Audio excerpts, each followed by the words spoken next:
ഓരോ രണ്ടാമത്തെ വീട്ടിലും എൻജിനീയറുള്ള നമ്മുടെ നാട്ടിൽ, ഓരോ അഞ്ചാമത്തെ വീട്ടിലും ഡോക്ടേഴ്സുള്ള നമ്മുടെ നാട്ടിൽ, IT പ്രൊഫഷണൽ 10 വീടിനകത്തൊരു IT പ്രൊഫഷണലുള്ള നാട്ടിൽ പ്ലംബിങ്ങിന് ആളെ കിട്ടാനില്ല, വയറിങ്ങിന് ആളെ കിട്ടാനില്ല, മെക്കാനിക്കിനെ കിട്ടാനില്ല. ഇതാണ് നമ്മുടെ അവസ്ഥ. നേരെ മറിച്ച് നമ്മൾ അമേരിക്കയിലേക്ക് ചെന്നാൽ അവർ 8ാം ക്ലാസ്സിലോ 10ാം ക്ലാസ്സിലോ വരെ പഠിക്കുന്നുള്ളൂ. പക്ഷേ അവരുടെ വീടിൻ്റെ ബാക്ക് യാർഡിൽ ഒരു പുരയുണ്ടാവും. ആ പുരയിൽ ഒരുമാതിരിപ്പെട്ട ഉപകരണങ്ങളെല്ലാം അവരുടെ കയ്യിലുണ്ടാവും.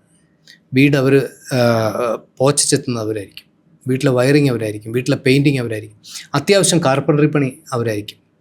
ഇപ്പം അവിടുത്തെ ഫർണിച്ചർ ഷോപ്പുകളിലൊക്കെ പോയാൽ ഫർണിച്ചർ പീസായിട്ടേ കിട്ടത്തുള്ളൂ. അത് കൊണ്ടുവന്ന് ഒരാൾ ഒറ്റയ്ക്ക് അത് അസംബിൾ ചെയ്യുന്നത് കണ്ടാൽ നമ്മൾ ഞെട്ടിപ്പോവും. ഈ ഒരു കൾച്ചർ, ഇത്രയും എഡ്യൂക്കേറ്റഡായ, എഡ്യൂക്കേഷണൽ ഇൻഫ്ലേഷൻ നിലനിൽക്കുന്ന നമ്മുടെ നാട്ടിൽ ഒരു പണിയെടുക്കാൻ പറ്റാത്തവരെ വാർത്തെടുക്കുന്ന ഒരു വിദ്യാഭ്യാസത്തിൻ്റെ രീതി നിലനിൽക്കുന്നുണ്ട്.